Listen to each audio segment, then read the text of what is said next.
still the same by the power of your name. El Shaddai, El Shaddai, comes Kana Adonai. We will praise and lift you high, El Shaddai. Through the years you made it clear that the time of Christ was near. Though the people could not see what Messiah ought to be, though your words contain the plan, they just could not understand. You must awesome work was done to the frailty of your Son. El Shaddai, El Shaddai, El Elyon Adonai. Age to age you're still the same by the power of your name. El Shaddai, El Shaddai, comes Kana Adonai. I will praise you till I die. El Shaddai, El Shaddai, El Shaddai, El Elyon Adonai. Age to age you're still the same by the power of your name.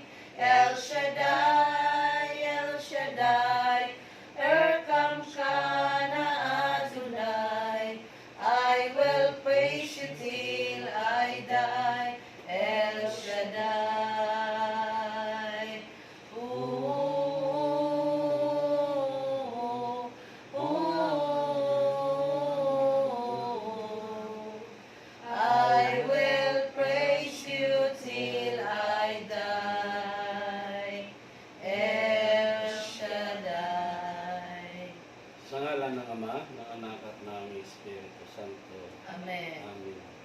O Ama naming Diyos na dakila, Diyos na banal at makapangyarihan sa lahat, Amen. ang Diyos noon, ngayon at magpakailanman, ang Diyos na walang kapantay, walang katulad, ang Diyos na may-ari ng aming mga buhay. Amen. Kaya ikaw, Diyos, ang Diyos na karapat-dapat namin sambahin sa Espiritu at katotohanan. Amen. Maraming salamat po, Diyos, minsan pa sa kabutihan po sa amin, sa iyong patuloy na pagmamahal sa bawat isa.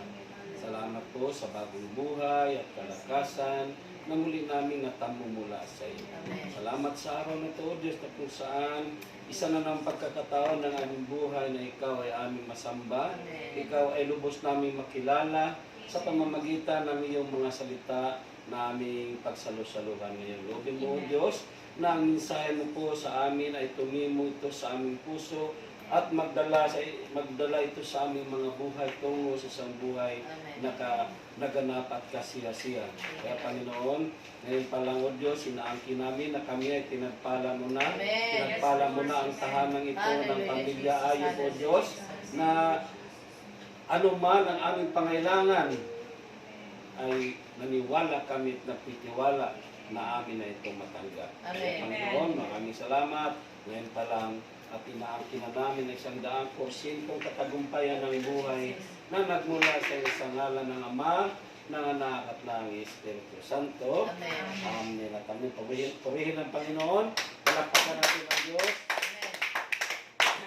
O ang pagbasa, mga kapatid ko sa Panginoon, ating hanguin sa Ebanghelyo ni San Mateo, Kabanata 25, talata 14 hanggang 30. So sabi dito, mga kapatid ko sa Panginoon, ang paghahari ng Diyos ay natutulad dito, may isang taong maglalakbay kaya tinawag niya ang kanyang mga alipin at pinagkatiwala sa kanila ang kanyang ari-arian. Binigyan niya ng salapi ang bawat isa ayon sa kanya-kanyang kakayahan. Binigyan niya ang isa ng 5,000, ang isa naman ay 2,000 at ang isa ay 1,000. Pagkatapos siya umalis, umayo agad ang tumanggap ng 5,000 at ipinangalakal iyon at nagtubo siya ng 5,000. Gayon din naman ang tumanggap ng 2,000 ay nagtubo ng 2,000. Ngunit ang tumanggap ng 1,000 ay umukay sa lupa at itinago ang salapi ng kanyang Panginoon. Pagkaraan na mahabang panahon, bumalik ang Panginoon ng mga alipin iyon at pinagsulit sila. Lumapit ang tumanggap ng 5,000, wika niya, Panginoon, ito po ang 5,000 na bigay niyo sa akin. Ito po ang 5,000 na tinubo ko. Sinabi sa kanya ng Panginoon, magaling, tapat at mabuting alipin. Yamang naging tapat ka sa kaunting halaga, pamamalain kita sa malaking halaga. Makihati ka sa aking kagalakan. Lumapit din ang tumanggap ng 2,000 at ang sabi, Panginoon, ito po ang ibinigay ninyong 2,000. Ito naman po ang 2,000 tinubo ko. Sinabi ng kanyang Panginoon, magaling, tapat at mabuting alipin, naging tapat ka sa kaunting halaga, kaya pamamalain kita sa malaking halaga.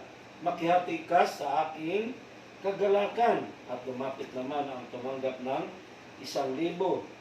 Alam ko pong kayo'y mahigpit niya. Gumagapas kayo sa hindi ninyo tinamnan at nag-aani sa hindi ninyo hinasikan. Natatakot po ako kahit dinaon ko sa lupa ang inyong salapi. Ito na po ang 1,000 ninyo. Masama at tamad na alipin, tugon ng kanyang Panginoon. Alam mo pala, gumagapas ako sa hindi ko tinamnan at nag-ani sa hindi ko hinasikan. Bakit hindi mo yan inilagak sa bangko? Nang sana may nakuha akong tubo ngayon. Kunin ninyo sa kanyang 1,000 at bigay sa may 10,000 sapagkat ang meron ay bibigyan pa at mananagana, ngunit ang wala kahit nang kakaunti na sa kanya ay kukunin pa. Itapon ninyo sa kadiliman, sa labas ang aliping walang kabuluhan. Do'y tatangis siya at mangangalit ang kanyang mga ngipin. Mga kapatid ko sa Panginoon, mabuting balita ng ating Panginoon Jesucristo. Pinupuri ka namin, Panginoong Jesucristo. Sige, palakpakan natin ang Panginoon. Salamat sa Diyos, no? At first time ko na tayo dito sa tahanan nila, Sister Cadel. Kasi palipat-lipat, no? Pasalamat ako sa Diyos dahil nandun pa rin ang kanyang pag-iingat sa amin, sa kabila na di naman kami tumatakbo, natumba kami. So nagkaroon ng gasgas ang siko ko. Pero okay, gasgas lang, no? So, baga sa nandun pa rin yung proteksyon ng ating Diyos, no? So, ang aking paksa ko ngayon, ayon sa ating tinunghayang pagbasa, ay pamagatan ko pong the good and faithful servant. No? Ang mabuti, tapat na alipin. So, ang ating binasa ngayon, ito yung gospel natin sa darating na linggo sa ating inang simbahan. So, kung ating pag-uusapan, mga kapatid ko sa Panginoon, ang tungkol sa mabuti at tapat na alipin, so Tagalog na ako kasi nire-record ko yung aking mga talk para ma-upload ko sa YouTube. No? Kasi na-upload yung live. Upload yung live. Kaya yan na lang ang aking ginagawa. Tulad ng ating anniversary ng kabataan, so na-upload ko na ang iba, pinapasa ko na nga sa inyo sa mga messenger. So, pagpasensyahan nyo na yung pagpasa ko, mapuno yung messenger. Ay tungkol naman sa kabutihan ng Diyos, ang ating ipinapasa sa inyo, no? So, kung pag-usapan natin ulit tungkol sa aking paksa ngayon, tungkol sa mabuti tapat na alipin, so, kung ating pagninilayan ang mga bagay sa pagiging tapat, kung ating basihan sa ating karaniwang panahon, sa ating buhay, na ang isang kumpanya o ang isang bansa o ang isang bayan, kapag tapat, mabuti at tapat ang nangangasiwa, ay uunlad talaga ang kumpanya o anumang bayan. No? So, kapag tapat ang empleyado sa isang kumpanya, uunlad talaga ang kumpanya. Pero kapag ang mga manggagawa ay hindi tapat, hindi mabuti, ano mangyayari sa kumpanyang ito? Babagsak. No? Malulugi, Bakit? Hindi maayos ang nangangasiwa, tamad, katulad ng ating tinunggang pagbasa, no? So, ganun din sa ating bayan kapag ang mga namumuno sa atin, tagapangasiwa, ay hindi tapat, hindi mabuti, ganun din, maghihirap din ang isang bayan o ano pa mga bansa na kapag ang mga nangangasiwa ay hindi mabuti, hindi tapat. Amen po ba?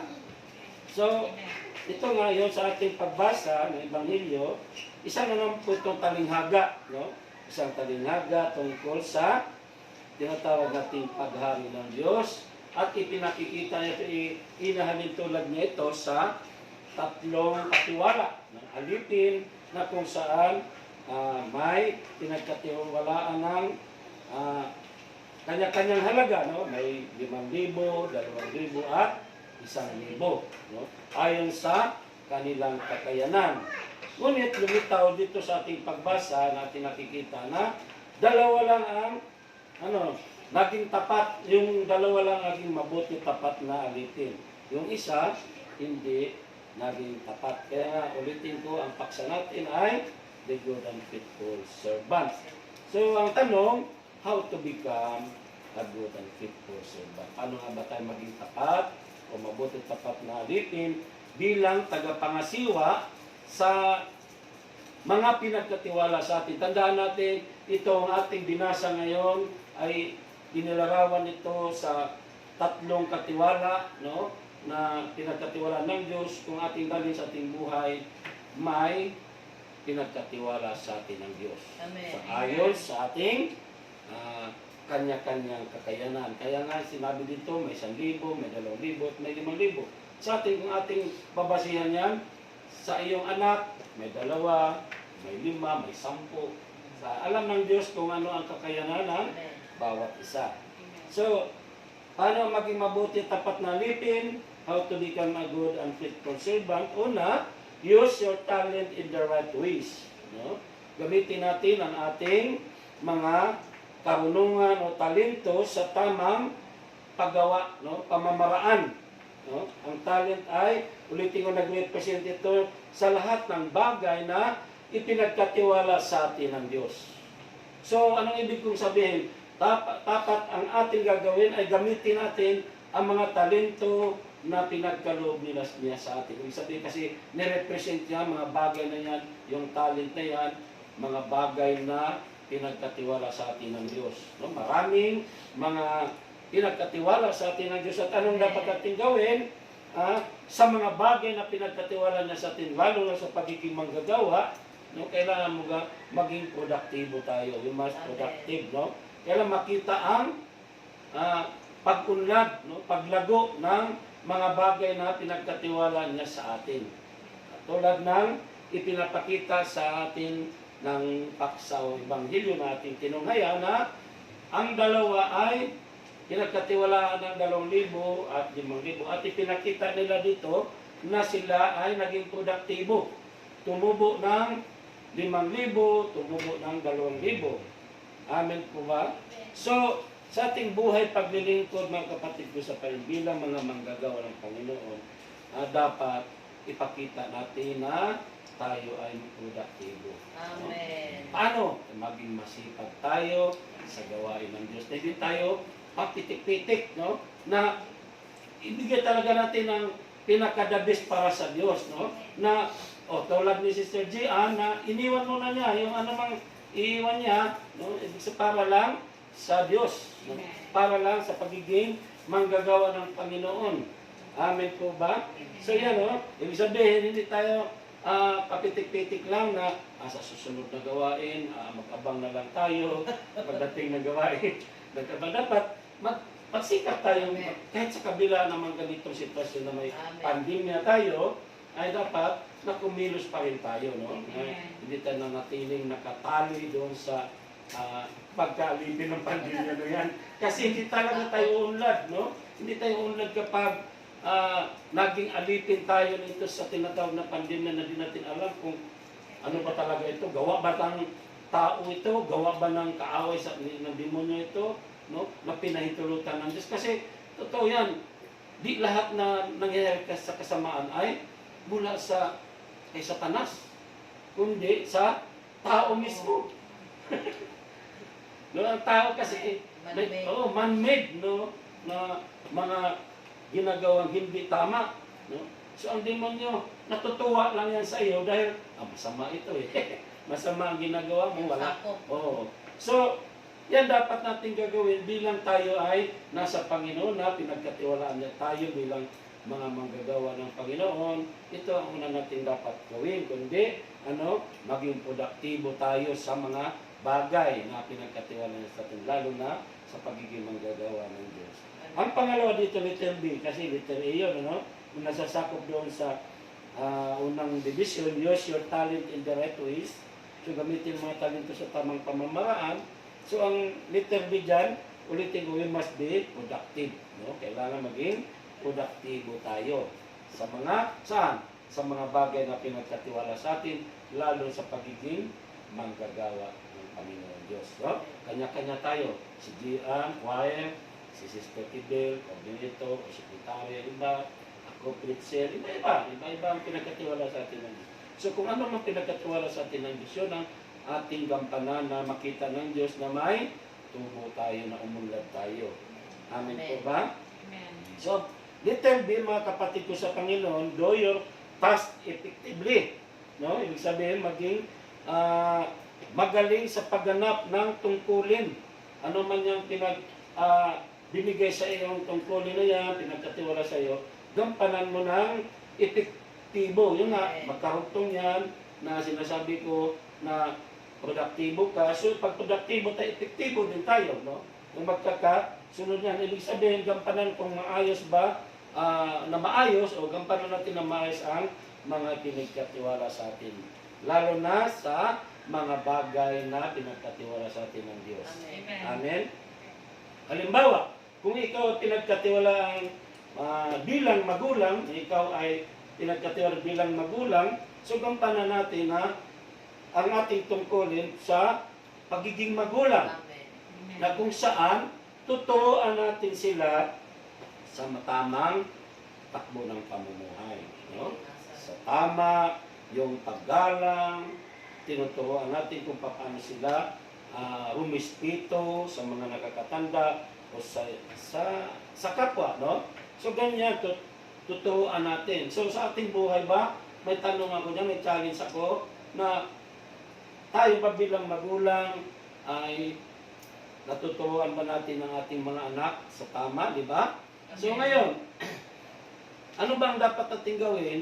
So, dalhin natin bilang nasa Panginoon na tayo, dalhin natin ang ating mga anak tungo sa pakipagrelasyon sa Diyos. Amen? So kaya nga, napakasaya natin ng mga nakaraang Friday, no? Friday love, Sabado. Bakit? Nakikita natin ang bunga ng mga manggagawa dito sa Puhol. No? Nakikita natin kung gaano sigasig ang mga kabataan. Nakakablis, sa simula pa lang umiyak na ako habang kumukuha ako. Naiyak ako kaya pinipigilan ko lang dahil bakit nakakahiya naman makita kong umiyak. Pero hindi talaga maiwasan.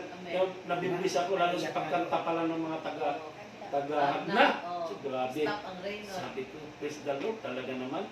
Naramdaman ko yung pagkilos ng Holy Spirit. No? So yun, resulta yan sa pagkilos ng ating, o pagganap natin ng mga tungkulin bilang mga magulang sa ating mga anak. No? So yan, isa lang po yan sa halimbawa na kung saan dapat gampanan natin ang mga bagay na pinagkatiwala sa atin ng maayos o mabuti. Amen po ba? Amen. Kasi may kwento dyan eh. No? Nalala ko isang kwento na isang ama, sabi ng isang ama, bakit bagsak ka sa iyong grado? Sabi ng ama, magpit yung ama sa kanya naman. Bakit bagsak ka na naman? So susunod, pag bagsak ka, hindi na kita kilala ng anak. Di na kita kikilanin anak, di na kita kikilanin. No? Kalimutan na kita na ikaw ay aking anak, sabi ng ama. Di lumipas ang isang linggo, paglipas, nakita na, salubong niya ng mga anak niya sa kanilang sala. Oh, ano? Kumusta na? Sabi ng anak, sino po ba kayo? Pagsag na gyapon. Pagsag gyapon. Kabuan. So anak na mismo. Hindi na kumilal. Kasi sabi mo, bagsak eh. Tapos may isa pang kwento, tungkol pa rin sa mag-ama, sabi ng ama sa isang anak, ikaw talagang hina-hina ng kukutin mo, laging kalabasa lang ang nakukuha mo, tuwing ano, no? Laging kalabasa, zero. No? Ang bobo mo talaga. Ang hina-hina talaga mo. Mahina ka talaga. Hindi ka katulad ng kaklase mo na napakatalino. Sabi naman ng anak, kasi po, ang talino-talino ng tatay ng aking natalino kasi ang tatay. So, ito naman po, no? Kaya nga po, bilang magulang, na gusto dyan, kasi magiging magulang dito ba na ulit. Bilang magulang tayo ay unang tagapagturo sa ating mga anak. Ilapit natin sila sa Panginoong Diyos. Kilala natin ang ating mga anak kung sino ang Diyos sa kanilang buhay. Kung sino si Jesus. No? Amin po ba? So, turuan natin sila ng tamang asal.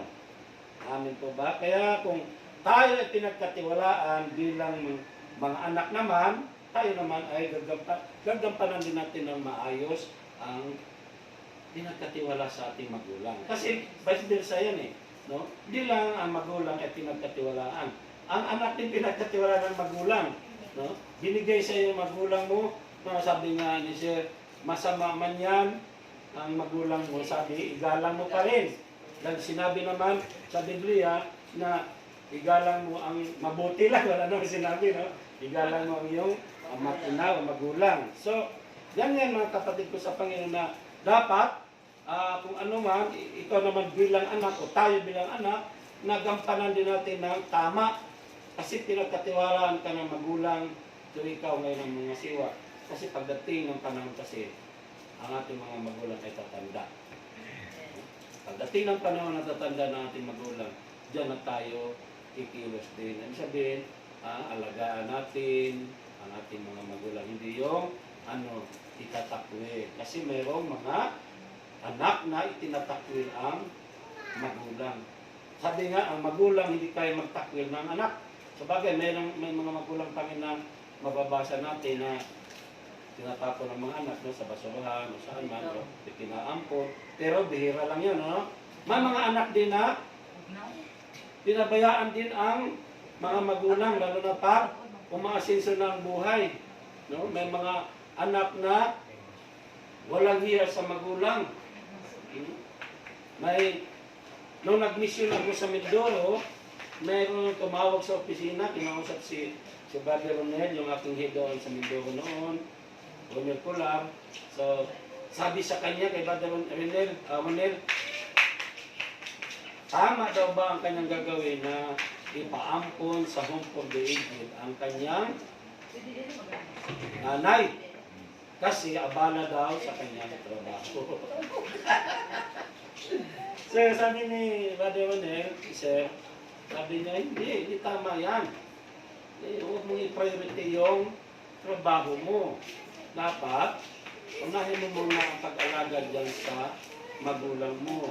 Magagawa ka ng parang pang hindi, magpapakibat matanda na, ulilyanin na, makulit na, gusto mo na itabi na lang sa isang sulok. So, yan mga kapatid ko sa Panginoon, no? Dapat, kung ano mang ipagkatiwala sa atin ay ating gampanan ng maayos ang magampanin na ipinagkatiwala sa atin. Amen. Amen po ba? Amen. Amen. So, hindi tayo dapat matakot. Amen. Yung task na pinagkatiwala sa atin, pinagagawa sa atin, huwag tayong matakot na gampanan.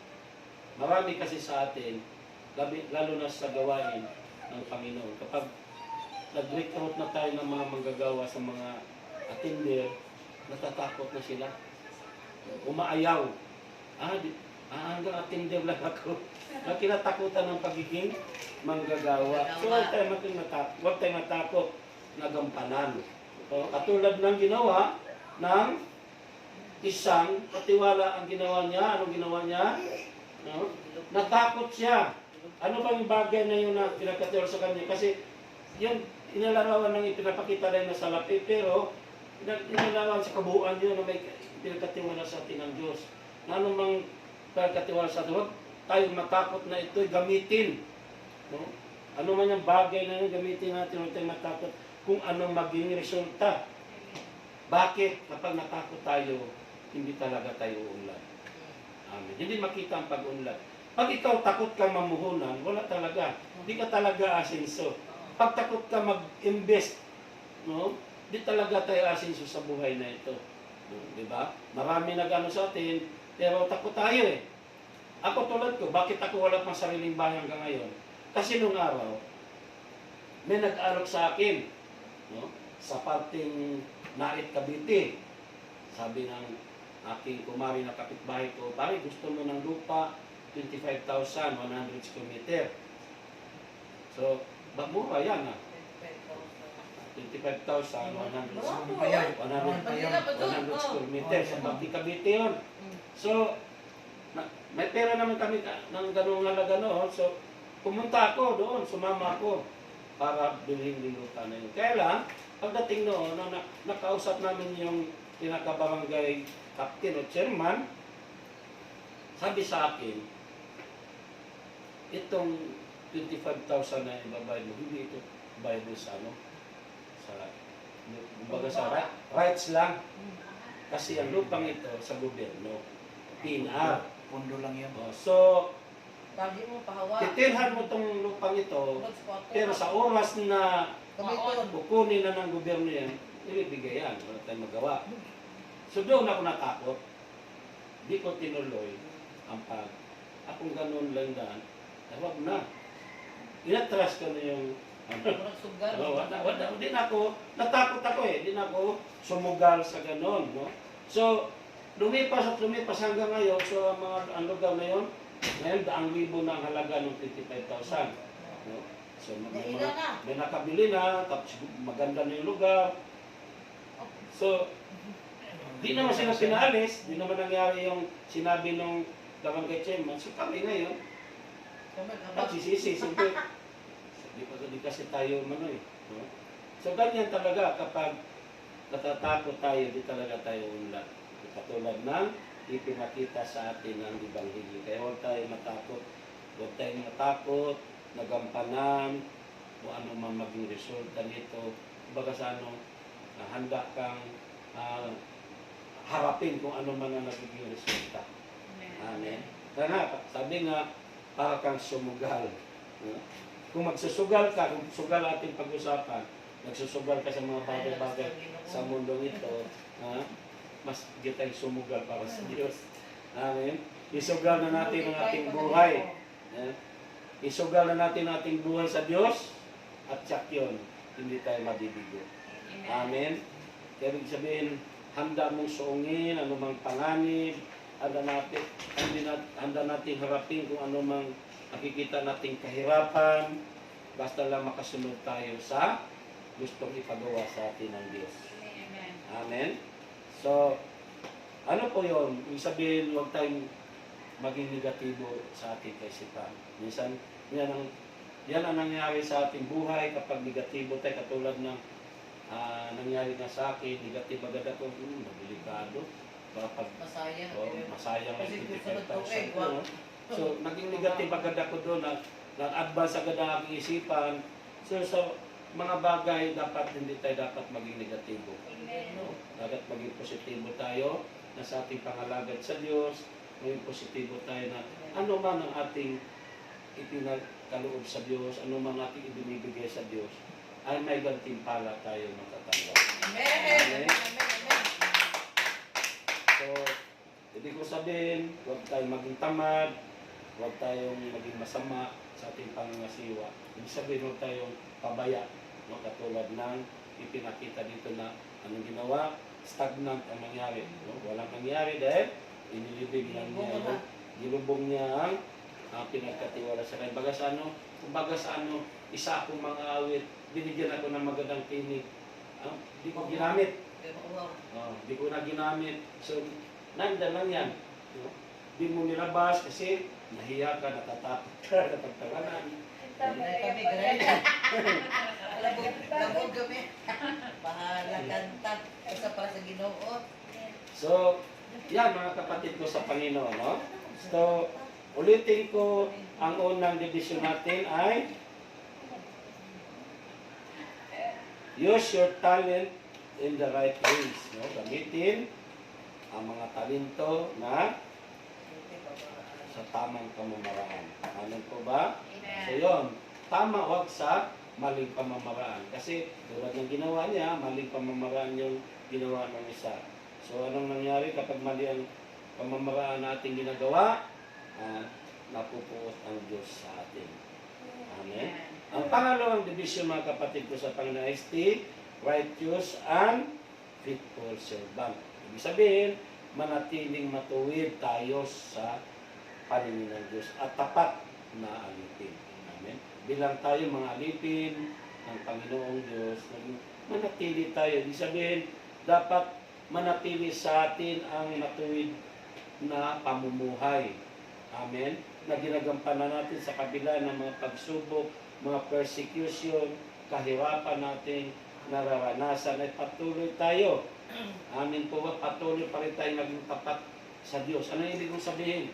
Kasi ang mga taong dumaranas ng mga patitinding pagsubok, nawawala ang katapatan dyan. No? Yan ang minsan sinusubok tayo para makita kung hanggang saan ba ang ating katapatan natin sa Diyos. Kapag ang tao dumaranas ng matinding kahirapan, dyan na makakaisip ng ng pandaraya, no? Maraming mga lingkod ng Diyos, maraming mga preacher o mga lingkod ng Diyos na sa atin na anong nangyari, hindi naging tapat. Bakit? Dahil sa mga matinding pagsubok, matinding mga problema dumating sa kanilang buhay. Amen. Anong ibig sabihin? Maraming natanggal sa ministry ito. Bakit sila natanggal? Dahil kasama sila doon sa pagbibilang ng pera sa ating ministry. No? Kasi sa treasury, doon sa Amorsolo, mayroong lugar doon na yung mga galing sa mga peer partner na sobre, siyempre tatanggalin yan, bibilangin yan. So nandyan yung tukso. Ngayon, yung mga lingkod na nangangailangan masyado, siyempre may kahirapang nararanasan, mga pagsubok, ang nanay may sakit, nasa ospital, malaki ang binabayaran, so nakakaisip na mangupit mo sa treasury. No? Naisip na, mayroon doong CCTV, mayroon doong nagbabantay, napawalis-walis sa isang gilid, no? Yan ang binabantayan ng ano gagawin ng mga nagbibilang ng pera. So, ito karamihan sa mga nawala sa ating ministry na mga lingkod na rin ng Diyos, subalit nadala ng tukso, nadala ng kahirapan sa buhay. So, nawala yung pagiging righteous. Sa simula, righteous matuwid no? Faithful servant sa simula. Subalit na dumating ang kahirapan, mga matitinding pagsubok sa buhay, hindi na natiling matuwid. Kaya, ang pangalawa nating division, stay righteous o manatili. No? Panatili natin ano man ang sitwasyon na dumarating sa ating buhay, mga matitinding pagsubok, ay dapat manatili tayo. Amen po ba na hindi tayo gagawa ng anumang mga bagay na kinakasuklaman ng Diyos. Amen. Upang makamta natin, bakit kailangan maging matuwid at manatili tayo matuwid o maging tapat? Bakit kailangan maging tapat tayo upang makamit natin ang gantimpala? Amen. Amen. Dahil ang pagiging panatili nating matuwid at tapat na lingkod ng Diyos o alipin ng Panginoon o alipin sa gawain ng Panginoon sa ministry ito ay may gantimpala tayong makakamit. Amen. Ano ang sinasabi dito? Pamahalaan tayo ng malaking bagay. Mas malaking halaga. So, ibig sabihin kapag nakita ka ng Panginoon, mapagkatiwalaan ka pala. So, dadagdagan. Ano mo? Amen. Dadagdagan yung biyayang ibibigay sa iyo. Tulad ng Sabi ng Panginoon, o kunin yung nandun sa kanya 1,000, ibigay doon sa meron na. Nung idadagdag. So ito napakahalaga kapag tayo ay nanatiling tapat. Amin po ba? Ano pa ang gantimpala? Sabi ng Panginoon doon sa talata 21 sa 21, makihati kayo sa aking kagalakan. So ibig sabihin, yung kagalakan ay manatili sa ating puso na kapag tayo tapat, ibig sabihin kasi kapag tapat ka, wala kang nagawang kamalian sa harapan ng Diyos, hindi tayo makukonsensya. May joy tayo nararamdaman mula sa Diyos yan. Thank you, Lord. Nung kagalakan na yan, mula sa Diyos yan. Kasi kagalakan, ang resulta nito ay kapayapaan ng buhay. Amen po. Kasi hindi ka makukonsensya, hindi ka nakukonvict na, hala, nakakagawa ako ng kasalanan. So kaya tayo kapag nagagawa ng kasalanan talaga, hindi tayo napapalagay. No? Balisa tayo. No? Balisa tayo lagi. So, yun, no? Makihati kayo sa ating kagalakan. So, isang gantimpala yan na mula sa Diyos ang ating matatanggap kapag tayo nanatiling mabuti, tapat na alipin, matuwid na alipin. Amin po ba? So, isa pa, daragdagan niya ang ipagkaloob sa atin nga, mananagana tayo. Yun pa yun, nabanggit ko na rin sa una yun. Pamahalain ka ng malaking bagay, ibig sabihin, tulad ng alam ng Panginoon, ikaw papagkatiwala, dadagdagan yung mga negosyo mo, no? Ano man yan. So, dadagdagan ang ipagkatiwala sa iyo, tulad ng pangangasiwa natin sa gawain, dadagdagan ang mga atindir niyan. Dadami-tadami mga atindir kasi kaya mo pangasiwaan yan.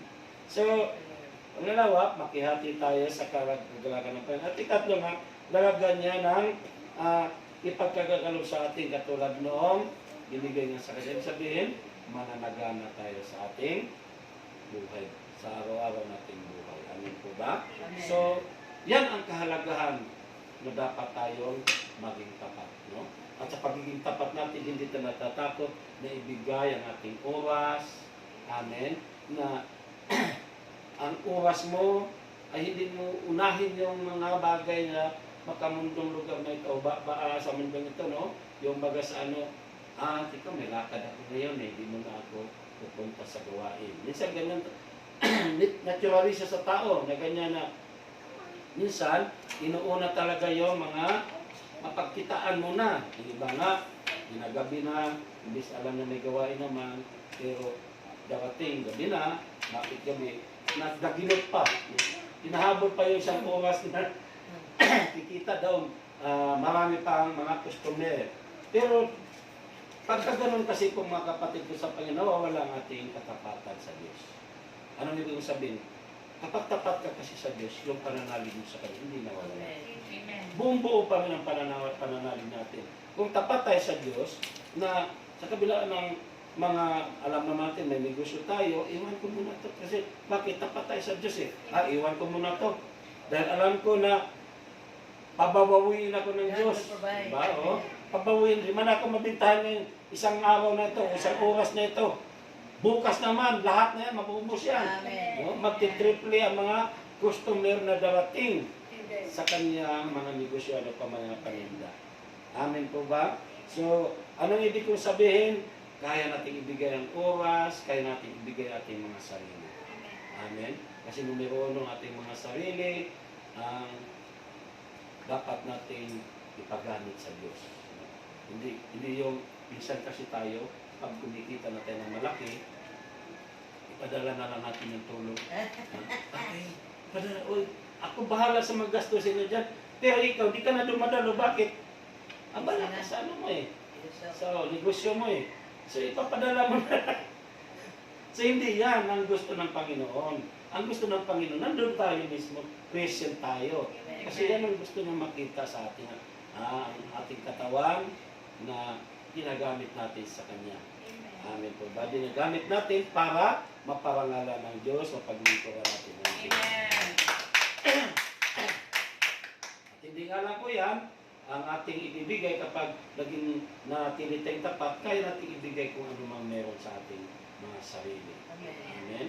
Kaya natin gampanan ng mga bagay na ibig sabihin, hindi ka natatakot mawalan. Amen? So, anong ibig ko sabihin? Huwag tayong tumulad sa alipin na gumawa ng hindi tama.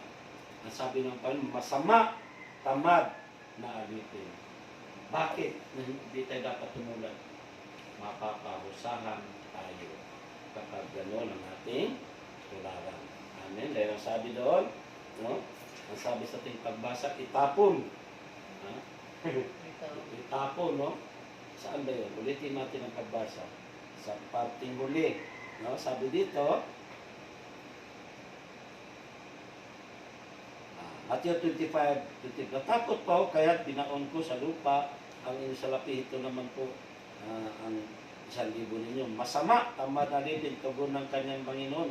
Alam mo palang gumagapas ako sa hindi ko tinamnan at nag-ani sa hindi ko tinasikan. Bakit hindi mo inilagay sa bangko? Di sanay may nakuha akong tubo ngayon. Kunin ninyo sa kanya ang 1,000. Kumbaga sa ano? Mawawalan ka. Mahurot yun. Mawalan ka na. No? So yan ang mahirap doon. No? Magtataka ka ba? Unti-unti nawawala ang katigayunan mo. No? Mag-isip-isip din tayo, bakit nawawala ba ito? Dahil sa ginawa nating mga hindi paggawa sa anumang tungkulin na ipinagkatiwala sa atin ng Diyos. Dahil sabi doon, sapagkat ang meron ay bibigyan, no? At mananagana. Amen? Meron ka na, bibigyan ka pa. Amen. Mananagana. So ang sabi doon, ang parusa sa talata 30, itapon ninyo sa kadiliman sa labas ng aliping walang kabuluhan. Tayo pala walang kabuluhan sa paningin ng Diyos. Amen? Amen. Doon tatamis at mangangalit ang kanyang ngipin. So, ang kaparusahan kapag hindi tayo katulad ng dalawang nauna na alipin na tumunlad, tumubo, ang pinagkatuwa sa kanila, ibig sa nakitaan ng bunga. No? Kasi ang Panginoon ayaw ng wala tayong bunga sa ating buhay pag nilipon. So, inalarawan din yan sa puno ng igos, di ba? Anong ginawa ng Panginoon? Wala ka palang bunga mula ngayon, wala nang makakatikin sa bunga mo. O, ano nangyayari? Namatay. Yung puno ng igos. Ibig sabihin, total, wala ka naman ng bunga, wala kang silbi. Pumudahon ka lang. Kumbaga sa natin, sa buhay natin, puro-purong pa lang tayo. Puro ngak-ngak lang tayo, puro salita. Pero di nakikita sa gawa, walang bunga. Amen. May mga tao na puro salita pero sa gawa, wala din nakikita. So yan, ang Panginoon ayaw sa ganun.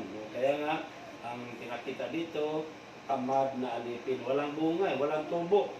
So yan mga kapatid ko sa Panginoon, huwag tayong maging katulad ng masamang alipin. Bakit? Papaparusahan din tayo katulad nito. Wala ka na, maghihirap ka na, at ano pa, itatapon ka. Itatapon ka sa labas. Baga sa ito'y pag-ari ng Diyos. Ibig sabihin, ipapalabasin ka na sa kaharian ng Diyos. At ang saan ang punta mo? Doon na sa kabilang kaharian. No? Ang impyerno na. So doon, mangangalit ang ating mga ngipin. Sabi doon dito sa ating pagbasa. At anong sabi dito? Ulitin ko, wala tayong kabuluhan. So, ang ating buhay talaga, walang kabuluhan noong lumang buhay natin. Katulad ng inyong abang lingkod, ang buhay ko nga ay naikwento ko nga guys, Sir Darwin, ng simula nating buhay, no? Kasi ako, maliit pa lang ako, 7 taon, basa na ako ng basa ng Biblia. 7 taon, 8 taon. Mahilig akong magbasa ng Biblia, lalo na yung mga istorya nila, Samson, Delilah, Abraham, Noah, lahat na yan. Na, paborito ko yung kay Haring David at kay Samson. Tsaka yung mga Biblia nun, may mga picture yan dati. Anong storybook? Ginudrawing ko yan sa kartolina. Kasi artist ako eh. Yun, nung araw. Tapos, araw ng linggo, pupunta tayo kami sa simbahan. 7 kilometro yun ang aming lalakarin para umawit lang sa Panginoon pagdating ng araw ng linggo sa araw ng simba. Asan mo guys? Sa amin sa Cebu, sa Pitalo, o sa San Fernando. Nung narinig yung lugar Pitalo, yung nasunog, na nanagdagkot dito libo-libo kandila Talo. no, sa Pitalo. So yan ang simbahan, yan ang inspirahan ko eh, elementary dyan sa Pitalo, Sa sa Cebu. asa ba ito? Pitalo lagi. Talo. Oo. Pitalo lang. Pitalo. Pitalo. To, Lungsod. so yun, doon sa Pitalo, lugar yun. Sakop ng, ano yung San Fernando. Yung lungsod ng San Fernando. So yun nga, ang buhay ko ganon, no? Naging uliwan kami sa aming baryo. Uliwan kami. Pero nung malipat kami sa siyudad, pagdating ko ng 12 anyos, nalipat na ako sa siyudad. Lumipat na kayong mga magulang doon sa siyudad. Doon sa Labangon. So, ang trabaho ko ay dyan sa paligid, kargador. Hanggang sa umasinso, nagiging manuiso. So, sumikat yung suriso ko sa tibok Pilipinas. Grabe. Pero magsimula ako ng gawa ng langgunisa alas 6 ng umaga. Minsan abutin ako ng hating gabi. So, ang pag-aaral ko, net student ako sa UB, University of Visayas, napapabayaan ko na rin. Hanggang sa naano ako sa tukso ng mundo nito. Natangay ako sa bigta ng mundo. So, sa ito pangalang 14, yun na, grabe na bisyo ko, manginginom na, sugarol, kasama niya yung pagbababae, pambibirharos. No? So, ganyan, yung buhay ko, mula sa maganda sana, na walang kabuluhan. Bakit? Dahil sa tukso ng mundo. Dahil nawala na ako sa dinako nawala na sa maayos na takbo ng pamumuhay. O natangay na. So hanggang sa napunta ko ng Maynila, nasama sa iba't ibang mga ano rin doon, sama sa sindikato, ano-ano pa. Sama sa sindikato. So ganyan na naging buhay ko. No? So, walang kabuluhan. So, bakit hindi pa nahuli ang lahat? Dahil ang Panginoon ay patuloy na nagtitiwala sa atin. Patuloy tayong pinagkatiwalaan. Amen. Thank you so much, Amen. Shaddai. So, sa edad kong 43, hindi pa huli ang lahat. Nakilala ko si El Shaddai. 43 men. Edad na tayo. Di ba, 43 years old ako. Eh ngayon, 64 na ako. 20 pa na tayo. So, ilang taon na. 21 years. Oh, 21 years na ako sa El Shaddai. So sa pagiging preacher naman, nasa 10 taon na rin. So yan, mula sa walang kabuluhan tungo sa isang makabuluhang buhay. Eh, ito so Kapag naghari na ang Diyos sa atin. Amen. So may kanya-kanya naman tayong mga lumang buhay, no? So ganyan, kapag meron na tayong pagkakilala sa Diyos at ang Diyos naman na nagmamahal sa atin ay pagkatiwalaan ka. Kaya nga, pinagkatiwalaan niya ako naging choir. 3 taon ako naging choir. Bagamat ang boses ko naman hindi pa ganito kasama, no? So, nagiging ano kasi, sumubra pagkain ng luya. Sumubra na di sa ano, sa alak ba na inom, na walay sagol-sagol, o inom na hard, no? Iba-iba lahat na hard drinks nung araw. So yun, nasira. No, sigarilyo, ganyan. Pero, 3 taon na naman ako pinagkatiwalaan ng siksi, pinromot niya ako eh. Kasi sabi nga dito, matatanggap natin yung gantimpala, promotion. Katulad ng paglalarawan ng promotion din itong natanggap ng dalawa eh. No? Dinagdagan sila. So, mapopromo tayo kaya mula sa pagiging choir, naging coordinator. Ano pa? Nagiging preacher. So, ganyan ang Panginoon. Ganyan ang Diyos natin, no? Pipopromo tayo. No? Katulad din ni Brother Julius, na mula sa pagkasundalo, seaman, nagiging ano siya, preacher din, no? Nangyari lang kay Brother Jules, di siya naging alerto. Kaya dumanas siya ng consequence. so, sabi ko sa kanya, tuloy-tuloy lang. No? Kasi, magbabalik din yan eh, pagkatiwalaan ka ng Diyos. Amen. Amen. Pag nakita kasi napabaya ka eh. Para kang itong ano eh, yung tinanim, dinaon sa lupa kasi bakit hindi mo napuntahan yung assignment mo kasi. Ayun. Talaga yun, no? Pinagkatiwala siya ng Diyos at dapat alerto tayo, ito yung ngayon ko. Tandaan mo yung oras, So ganyan mga kapatid ko sa Panginoon, no? So, Mali. So, ganyan Salita na si Lord. ang gusto ng Diyos na tayo'y maging mabuti at tapat na katiwala. Amin po ba? So, yan lang po mga kapatid ko sa Panginoon na ating ibabahagi. Maikli lang naman ito. Pero, dapat na, ano ba, yung maikli man, pero yung sustansya ng ating Ebanghelyo na dyan, no? Sa pagiging tapat o mabuti tapat na alipin. Amin po ba? So, mga kapatid ko sa Panginoon, tumayo tayo. So, inilarawan ng Panginoon Jesus ang paggawin ng Diyos na sa ating tinunghayang pagbasa. Inilarawan niya sa iba't ibang bagay, iba't ibang pangyari, katulad ng pagpapakita dito sa ating mensaheng tinunghayang ngayon. No?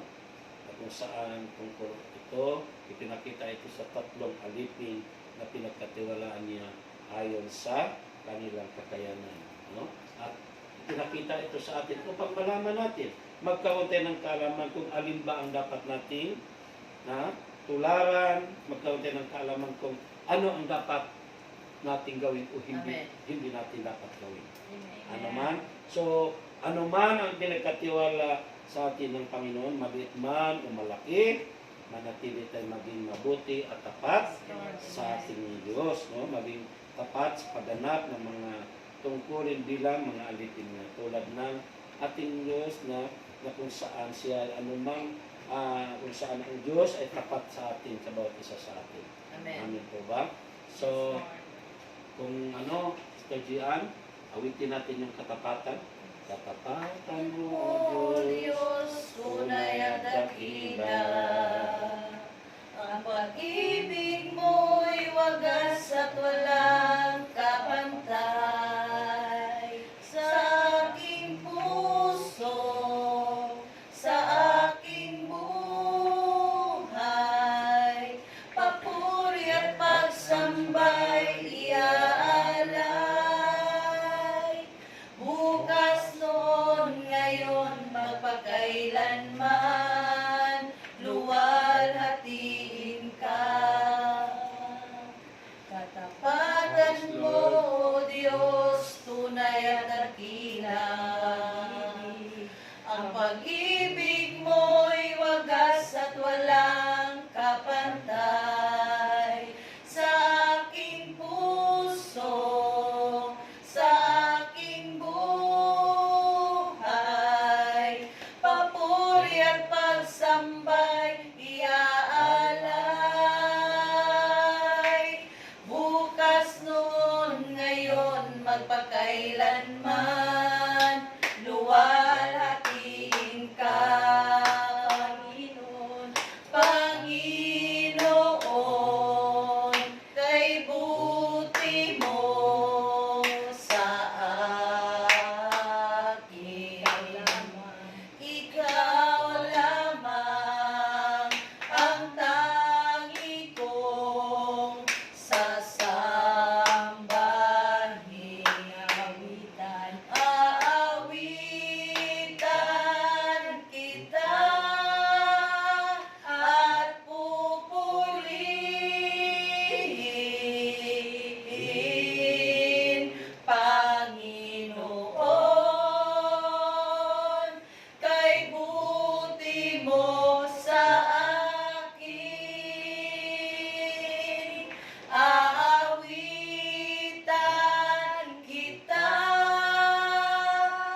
ipalibuti mo po sa amin, Panginoon.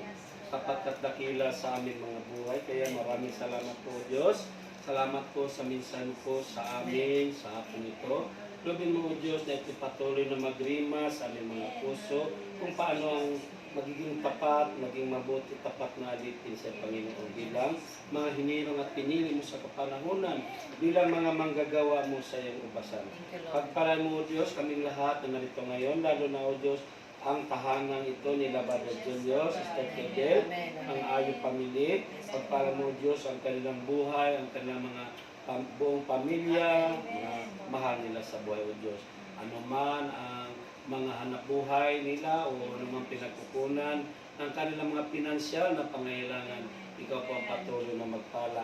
Pagpalain ang mga hanap buhay ng kanilang mga anak, negosyo, o ano pa man, O Diyos, na ingatan mo po sila, Panginoon, ilayo sa anumang mga kapahamakan na lumalaganap sa kapanahonan, lalo na ang mga pandemic na ito, na kung saan nagdadala ng takot sa lahat halos ng tao, Diyos.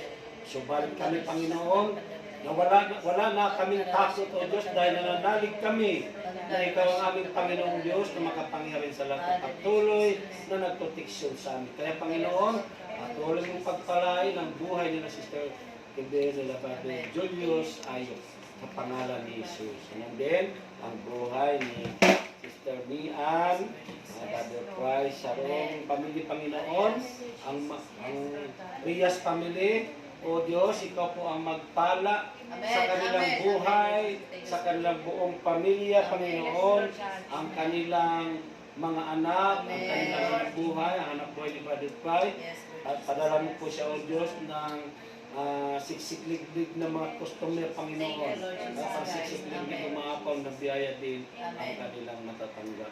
Ingatan mo po sila, Panginoon, ilayo sa mga kapahamakan, Panginoon. Sa pangalan ni Jesus, kasama ang mga masabay, ganon din si Sister Dian, ang kanyang buong pamilya, Panginoon. Ikaw po mag-ingat sa ating kapatid na ito, kasama ang kanya mga mahal sa buhay. At sila na anuman ang kanyang hanap buhay, O Diyos, Ikaw po rin po ang magpala at patuloy mong pasaganain ang kanilang pangailangan. Patuloy mo rin pong ipagkaloob sa kanya, Panginoon, ang proteksyon at ang magandang kalusugan, Panginoon. At patuloy namin mararanasan na normal ang aming mga katawan, hindi mataas ang BP, normal ang BP, normal ang sugar, at lahat ng function ng aming mga katawan ng Diyos ay normal.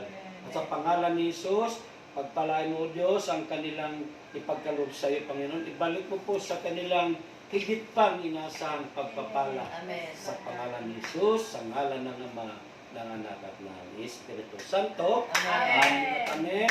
At Lord, pagpalain mo rin ang makatunghay ng video nito sa YouTube. Ikaw po magpala sa lahat ng mga kapatiran namin o mga taong makakapanood nito na sila po'y answer prayer na, pinagpala mo na, pinagaling na sila sa kanilang sakit at karamdaman sa pangalan ni Jesus. Sa ngalan ng Ama, ng Anak at ng Espiritu Santo. Amen. Amen. Give thanks. Give thanks.